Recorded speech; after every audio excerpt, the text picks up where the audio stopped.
中央台南音乐处为伫正丰路的旗舰店配合该公司自有咖啡品牌，嘛伫去年11月设立据点，除了台湾经营来抢占台湾预估一档到700亿的咖啡商机，以创造新的营收来源，而且温馨舒适的空间，也成为民众短暂休困甲商务真好的所在。自推出以后，民众趁着加油等待时间，点一杯咖啡。加完地当顺刷上来，相当方便。希望陆续会当扩大食店。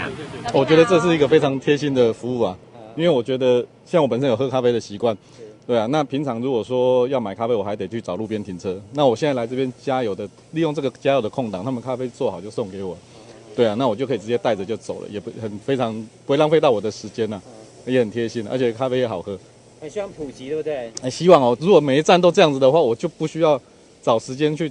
找停车位，还去买咖啡，这种时间浪费。我尤其现在这时间是很宝贵的，那我觉得利用加油的时间去点这个咖啡是非常方便。像在国外啊，我们加油站都是有附设咖啡啊，因为咖啡的话，就是等于说有的时候是客人上班或者是累的时候，它可以提神，所以我们就是有这样的有一个前提之下，我们想说附设一个咖啡馆，来速咖啡馆啊，因为我们现在目前就是我们想要做的是，就是说，我们不论您来洗车，或者是您来加油，就是当你加油洗车完成的时候，咖啡就在您的手上了。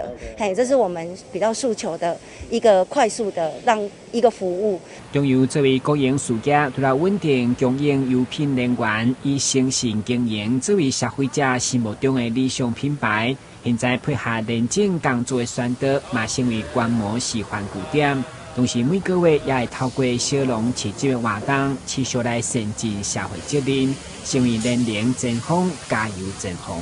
我想中油的一个经营的良好，其实是关系台湾未来的一个发展，经济的一个发展。那我们是跟政风处经济部政风处以及中油油销部的中事我们来推动跟业务单位就是中油来结合来推动联能的一个